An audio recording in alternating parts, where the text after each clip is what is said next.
My girlfriend of 3 years dumped me for a middle-aged, pot-bellied executive. Later, the executive was arrested for corruption. She knelt before me in tears, pregnant, begging me to take her back as the rebound guy. The woman beside me snorted derisively, linked her arm through mine, and stared back at her. No manners, you should call him Uncle Xiaoi. You broke up with me because of him. I stared at the woman sitting across from me who had been my girlfriend just yesterday. She was wearing a low-cut tight leather mini-skirt, her left hand laden with bundles of large and small designer shopping bags, her right arm linked through a greasy middle-aged man's, her entire body physically leaning against him. The man's hands were roaming inappropriately around her waist and hips. Last night, I simply texted her, get some sleep early, then got dumped immediately. When I tried asking more, I was already blocked. I stayed up all night calling repeatedly, worried she was angry or drunk somewhere dangerous. In the end, her friend couldn't stand it anymore and sent me a screenshot of her social media post with the location tagged. I rushed over immediately and happened to run into them here. Now, seeing the scattered and messy marks on her neck, there was nothing left unclear. Probably because I interrupted their fun last night and just got dumped straight away. Xiao, your classmate seems to have something to say to you. I'll go ahead to get the car. The man kissed her cheek and patted her waist suggestively before leaving. Director Wang, don't be in such a hurry. I shivered. This coquettish, affected voice was completely unfamiliar to me. Only after Director Wang's figure disappeared did she adjust her shawl, drop her smile, and glance coldly at me. Why are you here? Stalking me? Begging to reconcile? She sneered, arms crossed, her eyes no longer holding the innocence I knew. Xiao, are you in some kind of trouble? My sleepless eyes strained as I desperately searched her face for unspoken hardships. Huh, trouble. She cut me off. She shook the large and small shopping bags dangling from her hands at me. If this is suffering, I'll take it for a lifetime. He's an executive at Gaoxin Tech. Are you doing this willingly? Then what were our 3 years together supposed to mean? I couldn't believe this was the same innocent girl I knew, now completely unrecognizable. 3 years? You're not the only Chinkuo out there. Let's not even mention the 4 years I spent with Director Wang. She smiled ambiguously. You not only cheated, but were juggling multiple relationships. What if I did? You can't expect me to stay with a poor loser like you forever. Don't you dare hold me back from chasing a better life. The knockoff trash you gave me doesn't even have a brand tag. Look at all these. They're worth a year of your income. Who? Those were custom made. And didn't you always say happiness comes from hard work? Was that all just hot air? Huh. So you poor thing made those yourself. Custom made? That's a joke. Look at Director Wang's Bentley. I bet you rode here on a Qingju bike. I'm leaving now. By the way, she took 2 steps then paused, pulling out a small stack of cash from her bag with a malicious smile. Here's 2,000. Don't bother me anymore. She tossed it at me, then turned and wiggled away in her stilettos toward the Bentley with blinking hazard lights parked nearby. Watching her retreating figure, 3 years of affection had been whittled down to almost nothing by her words. As I gathered the cash, free money's free, might as well recoup some losses.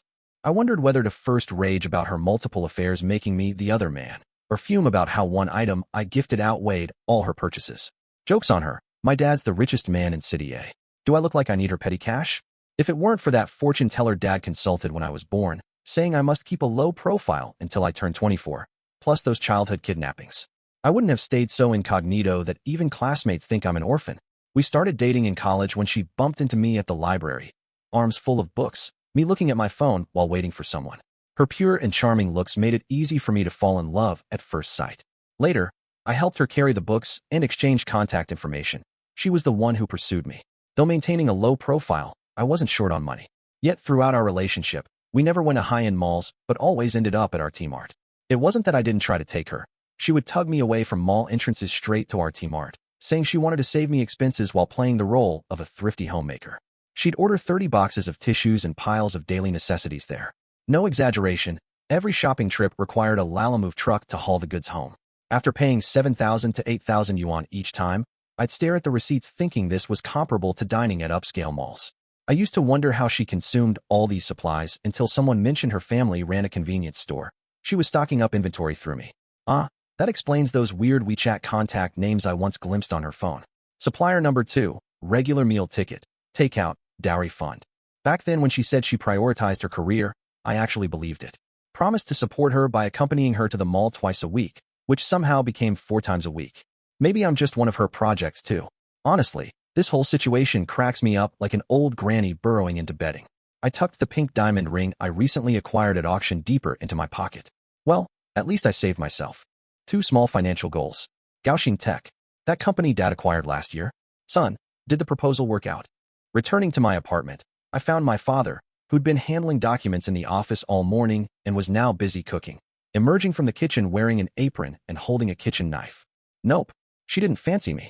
Got intercepted by someone else. I went into the kitchen to help serve dishes. Good timing then. Your mother can introduce you to other girls later. Mom never liked Wu Xiao from the photos, having been nagging about it to Dad these days. Hearing the marriage was off, Dad also breathed a sigh of relief. Prepare well for tomorrow evening's banquet at the old residence. We'll make your 24th birthday celebration grand and lively, after which you'll start practicing management with a few companies. Rest assured when handing them over to me. Will Master be attending this time? My master is the great master who read my father's fortune before I was born. Back then, the great master calculated with his fingers and even predicted our predestined connection, accepting me as a nominal disciple. Your master is still in retreat. He sent you a prayer bead bracelet as a birthday gift, claiming it wards off calamities and must be worn constantly. Oh, it's in your room. Amid the glitz and glamour, I socialized with various directors and chiefs alongside my father, exchanging toasts and conversations. Flushed from excessive drinking, my father ordered me to go cool off somewhere breezy. I walked to the outer flower hall and saw a shadowy figure there. With voluminous curls framing her face, she stood in profile to me, holding a cigarette between her lips. Her right hand shielded the wind while her left thumb pressed the lighter. A click sounded, igniting the cigarette tip and illuminating her delicate side profile. She noticed me too, took a leisurely drag, then beckoned me closer with a wave of her hand. Young Master Chun. I greeted with a smile. Director Gao finds refuge in the cool here too. Before the banquet, my dad showed me her profile. Yeah. A moment of silence. She finished her cigarette and left. I was still a bit dazed, sitting there a while longer. In my dazed state, a flash of white suddenly invaded my vision, accompanied by cascading black hair. I leaped up in fright, stumbling back several steps. I've told Dad repeatedly not to buy this desolate hillside villa in the middle of nowhere. Now it's happened for real. So this is why you're here. Turns out you've been hooking up with my aunt. The voice sounded familiar. When I looked closely, it was Wu Xiao, dressed entirely in white. She stopped in front of me, wearing an ambiguous smile. The money she's spending to keep you every month. Don't tell me it's all being wasted on me. If my aunt finds out, you're dead meat. Beg him. Now, and I might show some mercy. Huh. Those with dirty minds see filth everywhere. Just because you've done it yourself, you think everyone's like you. I impatiently cut her off as she kept prattling on with these nonsensical claims. Seriously, drinking was already annoying enough. Yeah. How did you get in without an invitation then, Popper? Stalking me again. I warned you before. Watching her hopping around like this made my scalp throb with irritation. Was I truly blind? How could I have ever fallen for a monkey like you? How did I get in? I walked in. You're really ridiculous. Whatever you say is right. As I stood up to leave, she suddenly grabbed my wrist. I knew you sneaked in here. What on earth are you trying to do? Only someone like you would wear trinkets that cost like 10 or 20 bucks. Geez, I hesitated with words at my lips. Just as I was about to speak, my hand was thrown off forcefully. Director Wong, he was harassing me. I watched the monkey that had been jumping around clinging to my hand moments ago flutter 3 or 2 steps towards the approaching Prime Minister's belly nearby. I opened my mouth, then closed it speechlessly. Since it's my house anyway, let's see what tricks they can pull off. The Prime Minister belly obligingly pulled the person into his arms and said to me, "Young man, we made it very clear last time. Please stop harassing others. This is a private dinner party. It's inappropriate for you to sneak in. Leave now, and we'll pretend we didn't see you. It should be you people leaving. You think I'll yield in my own house? Hey, don't spit on kindness. You came to the wrong place for gold digging, Popper. I'll have security throw you out." With his short neck, Mr. Wong kept turning his head to look around. He beckoned a nearby waiter.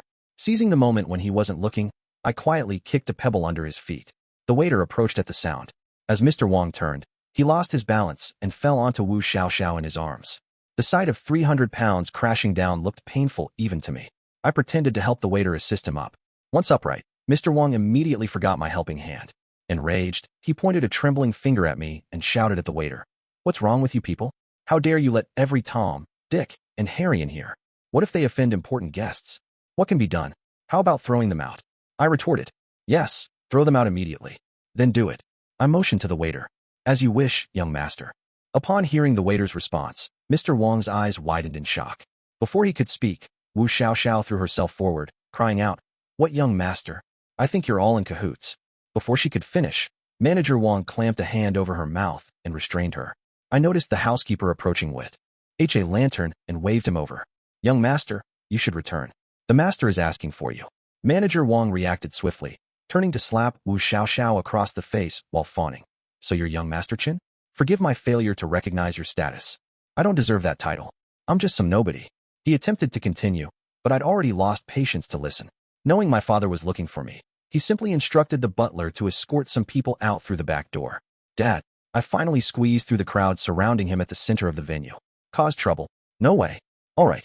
You'll go negotiate the corporate partnership tomorrow with General Manager Gao Shijia. Following my father's gaze to look at the person not far away holding red wine with shimmering ear accessories. Know her. Just met. She's nothing like you young talents hyped up at Banquet Bravado. Just 5 years older than you. A true self-made rising star even I have to address as Director Gao. I agree she's impressive. The kind who could take on a whole gang alone. My first childhood memory of her was watching her single-handedly beat 5 street punks extorting me. First time seeing a girl perform double judo throws on grown men. Yet I wasn't frightened. It was her who dragged me from that muddy dark alley under the yellow streetlight, cleaning blood from my scraped hands. This was our third meeting. The negotiations went smoothly. Right after concluding, when the secretary went to refill Chief Gao's coffee, the water pot proved utterly unreliable. The handle detached from the carafe, spilling half a pot of coffee on Chief Gao's outfit. Oh dear. The trembling-handed secretary grabbed tissues to blot the stain. I naturally removed my jacket and offered it to Chief Gao. Thank you, young Master Chen. I'll have it dry cleaned and returned. She tied it around her waist, perfectly covering the stained area. No need for formalities, Chief Gao. I'll immediately investigate which malicious competitor orchestrated this corporate sabotage. Seizing the opportunity, I added her personal WeChat. Later, the secretarial department reported it was a 1-cent express-shipped product from Bing Sixi, having reached its expiration date and legitimately retired. The timing of the malfunction was impeccable. Staring at her WeChat avatar, my lips kept curving upward uncontrollably. How can this not be considered a step forward? After discreetly figuring out what President Gao liked through casual probing, I started chatting with her sporadically on WeChat. Sometimes she had time to reply, sometimes not. I assumed official duties must be keeping her busy. Meanwhile, Wu Xiaoxiao removed me from her block list. When my phone rang at 12:30 a.m., I groggily answered thinking it might be President Gao. Instead, I heard wailing. Chen Kuwu, you won. I regret it. I still can't forget you. Let's get back together. The shock jolted me awake. Midnight is no time for such dramatics. Realizing it was Wu Xiaoxiao, I immediately hung up and executed the full block delete combo, fearing any delay might let digital toxins crawl through the fiber optics. Too rattled to sleep now. Might as well check my phone. Discovered President Gao had sent me a sticker 20 minutes prior. I rolled halfway across the bed in delight. Wait, doesn't she usually sleep by 11 p.m.? Working late tonight, President Gao? Doggopeking.jpg. I casually opened her moments and saw a work-related post she shared 10 minutes ago, located at a nearby bar. Yes, at Western Bar Clubhouse. Perfect. I'm nearby and haven't had drinks yet. Director Gao, shall I drive you home? I leapt out of bed, rushed to the bathroom to wash my face and shave, put on a formal suit, and spritzed on some cologne. Grabbed car keys, bent down to put on shoes while snatching my phone. All right, no need to come too early. We'll finish in half an hour. Drove my Rolls-Royce Cullinan strictly following traffic rules, stretching a 5-minute drive into 10 minutes of leisurely cruising. After parking, I headed straight to the club's restroom to fix my hairstyle. Noticed 2 people blocking the entrance to the women's restroom next door. Looking closer, a drunkard was pawing at Gao Shijia. Blood rushed to my head. Though wanting to smash my fist into his face, I remembered to maintain composure in her presence. Strode forward, forcefully separated the two, shielded Director Gao behind me, and shoved the drunkard backward with all my strength. With a crack, he hit the wall. The muffled impact suggested this wasn't costing him merely a headache. My hairstyle forgotten, I immediately turned to check on Ms. Gao. Her flushed face betrayed something gravely wrong. Her forehead burned under my palm. Ms. Gao? It's Xiao Chun. How do you feel? Drugged. Hospital. This revelation electrified me. Panicked, I nearly threw her over my shoulder to rush there. Covering her, I slowly helped her downstairs and contacted the family doctor.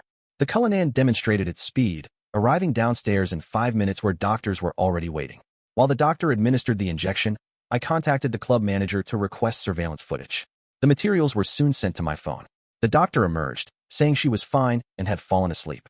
I quietly entered and knelt by her bedside to watch over her. Tonight's moon, though mottled, shone brightly. I like you, I murmured to myself. An unexpected reply. I looked up and met her bright eyes. She lifted her hand to touch my face. You've grown up. Big sister still remembers me. The light in her eyes kindled brightness in my own. Sleep. She turned over and closed her eyes. I couldn't suppress the corners of my mouth. Tonight's moonlight was the most perfect. The investigation revealed the doping incident had an unavoidable connection with Director Wong. Upon hearing this, I immediately had high-tech course account books sent to the finance department for verification. As expected, falsified accounts showed a 30 million discrepancy. I instructed to report to the police. Once the compiled evidence was submitted, Director Wong was served a 10-year iron rice bowl. After that night, our relationship remained like a layer of window paper between us, waiting for the right moment to pierce through. Recently, our collaboration with Gao Shijia's company had been profitable. Coincidentally, both Director Gao and I had free time. We decided to have a simple celebratory dinner together. After the meal, she went to the underground garage to get the car while I waited at the restaurant entrance playing with my phone. The light dimmed before me. I looked up smiling. Back so soon, sis. When I saw the visitor's face clearly, my words caught in my throat halfway. Why is this person still haunting me like a ghost? I know you were the one who sent President Wang to jail. Your jealousy is quite something. Let's get back together. Wu Xiaoxiao wore sunglasses with her arms crossed, speaking as if granting charity. Looking at Wu Xiaoxiao, who seemed to have gained a whole size, I was reminded again of how blind I'd been. Lady, please get real. I'm just some broke loser unworthy of you. Stop bothering me. She suddenly gritted her teeth, her previously haughty demeanor collapsing as she dropped to her knees. Wait, let's talk properly. I've never been able to forget you. I'm pregnant. The child is yours. I instantly retracted the hand, reaching out to help her up. I'm telling you the truth, but you're treating me like a fool? Let's be reasonable. We broke up a year ago. Was this kid teleported into you? I regret it. Let's get back together. Let's get back together. She abandoned the child narrative, repeating those phrases like a broken record. She seemed to be losing her grip on reality. Since when is anything this good? Snot drips into your mouth, and you only remember to flick it away? Your boyfriend runs off, and you suddenly remember to chase him? Where are your manners? Chun Kawu is now your aunt's husband. Gao Shijia sneered. Madame Gao pulled me behind her. My whole face lit up at the words, little uncle. Not caring what strangeness Wu Xiaoxiao might carry, my eyes remained glued to Madame Gao. Today's Madame Gao was as dashing and beautiful as ever. Aunt. Fine. You asked for this. Wu Xiaoxiao left after uttering this cryptic statement. Watching her departing figure deepened my sense of unease. What? Feeling sorry for her. My heart skipped a beat. How could I pity that crybaby? I'd rather slap myself a few times for fun than waste time pitying her. Realizing my outburst, I explained. There's something off about her aura. It's like she's become a different person. By the way, I just heard Madame Gao is willing to give me official status. I clutched her hand, gazing at her with puppy dog eyes. Her hand landed on my head, stroking it gently. I excitedly embraced her in my arms, momentarily overcome with goofy grinning. Let's go. Time to eat inside. My Miss Gao led me through the door. I swore it wasn't a restaurant entrance, but the gateway to our wedding. In that instant, I even finalized the floral arrangement for her bridal bouquet. Lately, life had been a spring breeze. Professional challenges became excuses to chat more with my Miss Gao, while our relationship saw tangible progress. Gao Shijia sparked a heartbeat in me like never before. Yet nights grew restless. Dreams plagued me, a child crawling on the floor, leaving crimson trails in its wake. My sleep hours multiplied alarmingly. Before I knew it, I was logging 20 hours of slumber daily, surviving on one lunch meal. Mom remarked enviously, "Youth is wasted on the young. Just crash and sleep whenever." During another post-work dinner date with Miss Gao, I stood up. Darkness swallowed my vision. When I opened my eyes again, white ceilings filled my vision, the sharp smell of disinfectant stinging my nostrils. And 4-needle was inserted in my hand, while Director Gao had set up a temporary office desk nearby to process documents. A focused woman's jawline is so sharp you could slide down them. Gao Shijia sensed that I was awake, poured me a glass of water, and pressed the bedside bell. You've been in a coma for 2 days. How are you feeling? Watching the doctor bustling about, examining me. It's all right, sis. I grinned toothily at my boss Gao. This isn't right, Dot. After reading the freshly released checkup report, Gao Shijia frowned. Could it be? I grew tense as well. Exchanging a glance with Gao Shijia, we spoke in unison. Did the test come back that I have an incurable disease? Yes, your test results show no issues at all. What nonsense are you talking about? Hee, since everything's fine, then don't worry, sis. Let's get discharged from the hospital. Stay in the hospital for 2 more days for observation before leaving. The snake is about to come out of its hole. Let's go back and wait. To wait for someone, I told all the bodyguards around the small apartment to go home. Only that bracelet. I had someone find gold threads to wind and secure it around my right hand. I simply don't dare to take it off. It didn't take many days. Upon waking again, everything was shrouded in darkness. A black cloth strip was tightly bound over the face. My hands and feet couldn't move either. Earlier, my master had even cast a divination, predicting a calamity at 24. Hence we had long been prepared. There's no way to guard against thieves for 1,000 days. Only those who thieve for 1,000 days. Finally, my long wait has come to its end. I stirred, then heard someone approaching me. So, which master is this?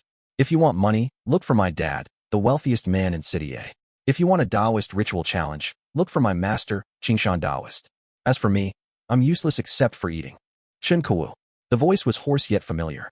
She removed the blindfold from me, and when I saw Wu Xiaoxiao's face, I was still thinking, could this be the wrong person coming? Looking down, I saw her belly swollen as if it had been pumped full of air. A bluish-black belly was exposed to the air, with a long knife scar running across it. It had only been a matter of weeks since we'd last met, yet her entire body, save for her swollen belly, had become emaciated beyond recognition. Was it you who's been sabotaging me behind the scenes these days? Am I actually about to capsize in a ditch?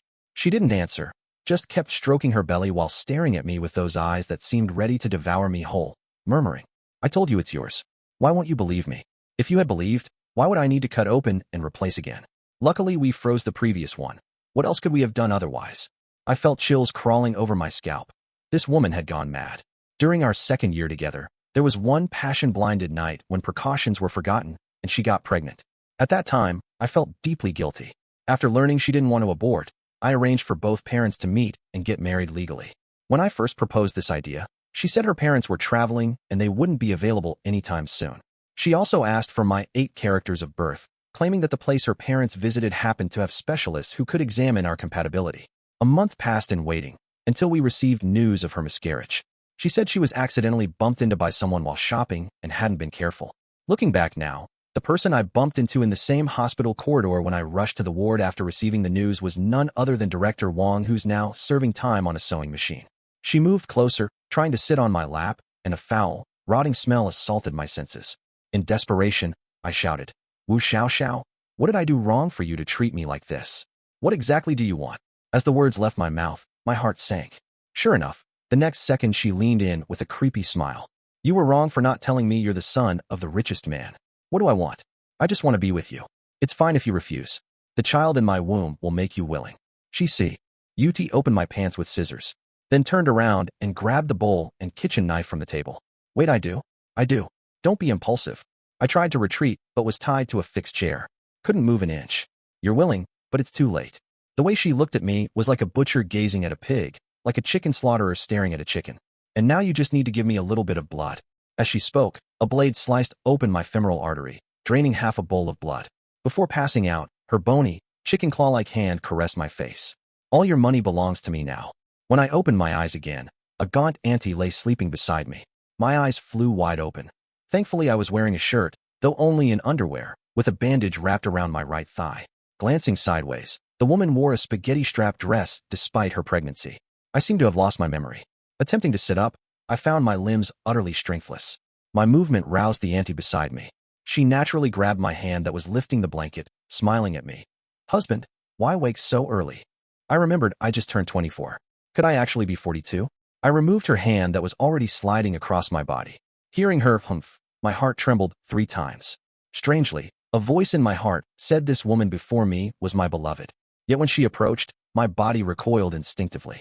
You're my lover? Honey, you've forgotten again? I'm Wu Xiaoxiao. She claimed we were a couple. She's carrying our child, planning to meet the parents next month and get the marriage certificate. Apparently, I'd slipped while rushing to answer the landline during last week's shower, leaving a gash on my thigh and causing recurring memory loss. Oh, I see. It sounded vaguely plausible, but when I saw the bead bracelet tightly clasped around my wrist, my resolve solidified. Darling, stay in bed with me a while longer. As her hand started creeping toward my crotch again, I gripped it firmly and tucked it under the covers. Feigning acceptance, I put on that lovesick expression that could melt stone, then got up and carefully tucked her in. I'll go buy breakfast so you can eat when you're fully awake. Hearing that I was going out, she gazes at me quietly without saying a word. Her stare leaves me unsettled, but I force a calm demeanor, leaning down to kiss her hair with a smile. Don't worry, wife. I'll come back early. Exiting the residential complex, I noticed the elderly man practicing Tai Chi by the street looked familiar. I handed him the strands of hair I'd been holding in my mouth, along with the items hidden within the bead bracelet. Bought over 20 raw pan-fried buns from the nearby Baozi stall. Caught sight of a McLaren 720S waiting at the traffic light down the road. The car was D. ashing, its owner with glossy, voluminous curls, making my heart thump wildly. In the blink of an eye, the light turned green, the buns were done, and the old man boarded the McLaren, carried the food back to the apartment. After arriving home, she glanced at the takeaway Shengjian buns in my hand, her gaze lifting upward. Leaning on my shoulder with a soft smile, she said, "Husband, I love this bracelet. Let it be our token of love, okay?" I removed the bracelet and handed it to her, then went to the kitchen to plate the Shengjian buns, pretending not to notice her scorched hand concealed behind her back. "Husband, let's order meals from now on. I'm due soon. Stay home with me, please?" "Sure." After transferring her a dowry of 9.99 million, the day for our parents to meet finally arrived. This marked only my second time stepping out in the past month. Though I had reservations when she previously forbade me from leaving, my body would always return to her side whenever I approached the door.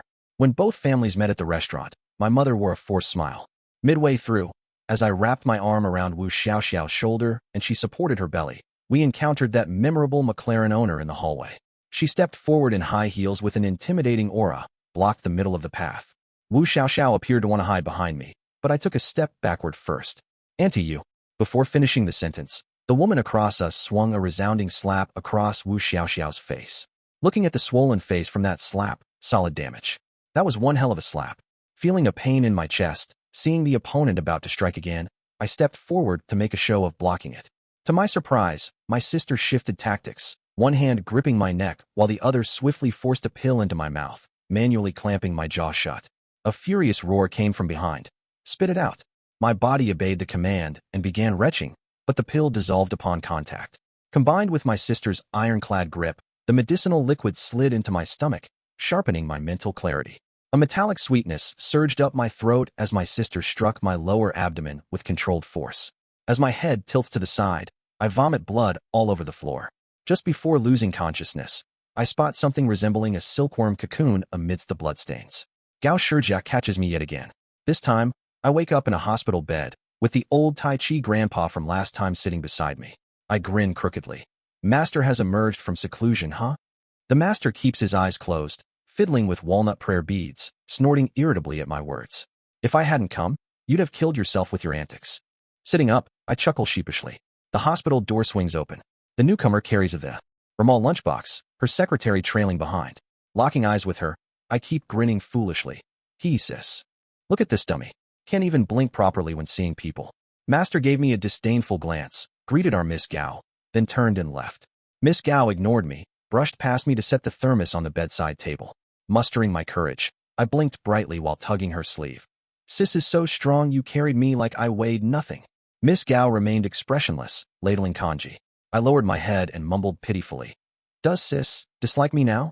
My chin was suddenly tilted upward, a spoonful of kanji pressed to my lips. Obediently swallowing the food, I gazed imploringly at her stony face. Only after finishing the entire bowl did she grip my chin, locking eyes. "Try rushing to death like this again, and you'll regret it." My heart raced, my face flushed, I didn't dare look directly. "Don't make me worry anymore," she said, gently stroking my head. I stammered, "Okay." I heard from my master that due to the backlash, Wu Xiaoxiao would likely be paralyzed and bedridden for the rest of her life. And it's estimated that she has only about 5 or 6 years left in this lifetime. After reclaiming the so-called bride price and various miscellaneous funds I had transferred to her through legal proceedings, I ceased tracking her whereabouts entirely. In fact, her father came to make a scene several times with her brother, all because of the money I had recovered. I didn't present myself, having security directly take them to the police station. As for Gao Shijia, she said she still hadn't seen her sister all this time and filed a police report. My beautiful and kind-hearted Ms. Gao secretly transferred some money to Wu Xiaoxiao. Not much, but just enough for her to live on. When the police intervened to investigate, they accidentally discovered clues in her younger brother's room. There was a desk in his room. If you slid the clasp on its side and moved the desktop to the right, a hidden compartment would be revealed. 3 corpses were found inside the cabinet after opening it. Forensics confirmed one was the missing elder sister we sought, the other 2 being reported missing persons. The police attached great importance and, with the assistance of my mentor, conducted a thorough investigation of the entire village. It was discovered that perpetrators from several major cases were found to be hiding here. Director Gao and I got married. To celebrate this occasion, we donated to dozens of welfare homes and charitable projects. Friends joked that our couple was the wealth-spreading kids of a city. We just smiled. Anyway, I am determined to live a happy life with my husband, Gao Zong, for the rest of my days. Epilogue of Wu Xiaoxiao. I was born in a remote mountain valley. My mother was a rebellious young WM, and who married far from home for love, cutting all ties with her family. After arriving, I realized that nothing was as idyllic as imagined. The mountainous gullies contained many inherited traditions and weird and wondrous things. By the time she wanted to extricate herself, it was already too late, and she gradually ceased her struggles, becoming assimilated by the surrounding ideological views. She would bear 3 daughters in pursuit of a son, sold us 3 sisters to the old witch in the west end of the village when her newborn son had no money for formula. But she regained her sanity when my 2 elder sisters died one after another. She sneaked into the old witch's house, snatched me back, held me tightly in her arms, and told me to go to college and understand reason and right from wrong. She secretly slipped me some travel money and told me to go to Grandma's house, urging me to escape this place. But how could I possibly escape from such a place deep in the mountain valleys? When I was caught, the old witch took me back. My father learned that my mother had given me the money. In a fit of rage, he accidentally struck her temple with a liquor bottle and killed her. The incident was later brushed under the rug. In the village, the number of girls has been decreasing generation after generation. My father believed that educated girls with higher academic qualifications would definitely command a higher bride price. This way, we can get the money to buy a wife for my brother. So he discussed with the old witch about sending me to school, agreeing to split my future dowry 50-50. That old hag finally relented and let me attend school outside the village, but not before cursing me, forbidden to speak of village matters beyond its borders. I'm not particularly bright, but never dared to stop for a moment. Finally making it to university and reaching the place my mother mentioned where I met my maternal grandparents and aunt. My aunt helped me tremendously, but when they asked about my mother and things related to the mountain village, I could only fabricate nonsense. Several times I attempted to tell the truth, but my lips seemed glued shut. After many failed attempts, I gave up, following my mother's path of ceasing resistance. I obeyed the crone while simultaneously dating numerous men, extracting money from them. Gradually, I accepted any man regardless of his character, as long as he provided money. The crone made me conceive children with each man and obtain their astrological birth charts. Those fetuses typically stayed in my womb no more than 2 months before being aborted with the crone's herbal concoctions, then preserved in cold storage in the village. There will always be one that comes in handy someday, she murmured while staring at the refrigerated jars, madness flashing in her eyes. Recalling my 2 deceased elder sisters, I instinctively sensed nothing good would come of this, silently hoping they'd never be used for eternity. Until that one time, an error miscalculating a person who was pretending to be poor, he turned out to be the son of the wealthiest family. I watched the crone's eyes light up, her hands trembling with excitement as she booked return tickets to the village that very night. My limbs turned ice-cold beside her, as if plunged into a frozen cellar. When she left, I went to beg him for reconciliation, but he refused. The crone called urging my return to the village. After returning, they bound me to the village's sacrificial pig slaughtering platform. They force-fed me charm-infused water beforehand, forcing me to remain fully conscious as they sliced open my belly. My blood spilled onto the platform, mingling with pig's blood, blending into the color of the night. I saw substances from the jars being poured into my womb. Finally, the crone stitched my abdomen closed with a thick, crude needle. After a month of recuperation, I watched my body wither daily while my belly swelled fuller each day. She taught me to curse the man using the child, bending his will through this control. The day he kissed my hair, I suddenly realized he and my aunt were in mutual affection. Not wanting this anymore, on impulse, I made him leave for the time being. I couldn't escape myself, but I hoped he would succeed. I silently thought to myself. Later, he succeeded. The old witch and I suffered a backlash. She was old, and this time it directly took her life. I ended up paralyzed from the waist down. I heard the police later investigated the village. I also anonymously and vaguely provided some information. When those crimes buried in darkness saw daylight again, I smiled. I liked cleanliness,